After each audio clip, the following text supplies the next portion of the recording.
प्यारे भाई, उम्मीद करता हूँ आप सब दोस्त भाई खैर खैस होंगे।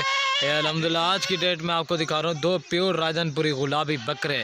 काफ़ी सारे दोस्त कह रहे थे कि हमें यार बकरे दिखाए दें, उन्हीं की ख्वाहिश के मुताबिक आपको आज प्योर राजनपुरी गुलाबी बकरे दिखा रहा हूँ डबल हड्डी के साथ। अल्हम्दुलिल्लाह से ये चेक करें, इनके कलर चेक करें, प्रिंट बिल्कुल ओरिजिनल और लाजवाब चीज़ें दिखा रहा हूँ। छोटे छोटे सींग हैं और ख़ूबसूरत चीज़ें हैं डबल हड्डी के साथ। अल्हम्दुलिल्लाह इनके कलर चेक करें, फेस बिल्कुल ओरिजिनल चीज़ें हैं। ये चेक करें, इनके नकोड़े चेक करें, माशाल्लाह ये चेक कर लें, माशाल्लाह खूबसूरत चीज़ें हैं। इनके कलर चेक करें, प्रिंट बिल्कुल ओरिजिनल और लाजवाब चीज़ें। ये चेक कर लें, 1 नंबर पे ये आ रहा है और 2 नंबर पे ये है। माशाल्लाह खूबसूरत चीज़ें हैं। इनके कलर चेक करें, प्रिंट बिल्कुल ओरिजिनल और नायाब चीज़ें हैं, माशाल्लाह डबल हड्डी के साथ हैं। ये चेक कर लें, माशाल्लाह खूबसूरत चीज़ें।